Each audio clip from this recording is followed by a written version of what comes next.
Kolkata RG Kar medical കോളേജിലെ ഡോക്ടറുടെ മരണത്തിന് പിന്നാലെ ആരംഭിച്ച പ്രതിഷേധം പിൻവലിച്ച് റെസിഡന്റ് ഡോക്ടർമാരുടെ സംഘടന കേന്ദ്ര ആരോഗ്യമന്ത്രി JP നദ്ദയുമായി നടത്തിയ കൂടിക്കാഴ്ചയ്ക്ക് ശേഷമാണ് തീരുമാനം.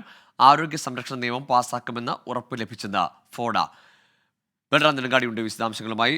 ബൽറാം, കഴിഞ്ഞ കുറച്ച് ദിവസങ്ങളായി രാജ്യവ്യാപകമായ പ്രതിഷേധമാണ് അരങ്ങേറി വന്നത്. ഇന്നത്തെ ചർച്ചയിൽ ലഭിച്ച ഉറപ്പുകൾ എന്തൊക്കെ?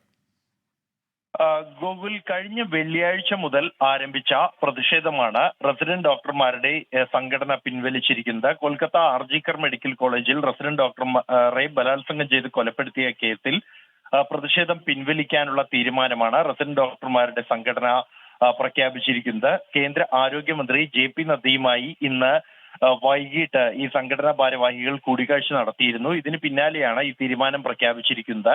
ആരോഗ്യ സംരക്ഷണ നിയമം പാസാക്കുമെന്ന് ഉറപ്പ് ലഭിച്ചെന്ന് federation of resident doctors association അറിയിച്ചിട്ടുണ്ട്. 15 ദിവസത്തിനുള്ളിൽ ഇതിനായുള്ള നിയമ നടപടികൾ ആരംഭിക്കും എന്ന ഉറപ്പാണ് സംഘടനയ്ക്ക് ലഭിച്ചിരിക്കുന്നത് എന്നാണ് പ്രസ്താവനയിൽ അറിയിച്ചിരിക്കുന്നത്. അതേസമയം federation of all India medical association, AIIMS Delhi എന്നിവർ പ്രതിഷേധം തുടരും എന്നാണ് വ്യക്തമാക്കിയിരിക്കുന്നത്. ഗൂഗിൾ. ശരി, ബൽറാം നെടുങ്ങാടിയാണ് വിശദാംശങ്ങൾ നൽകിയത് ഡൽഹിയിൽ നിന്ന്.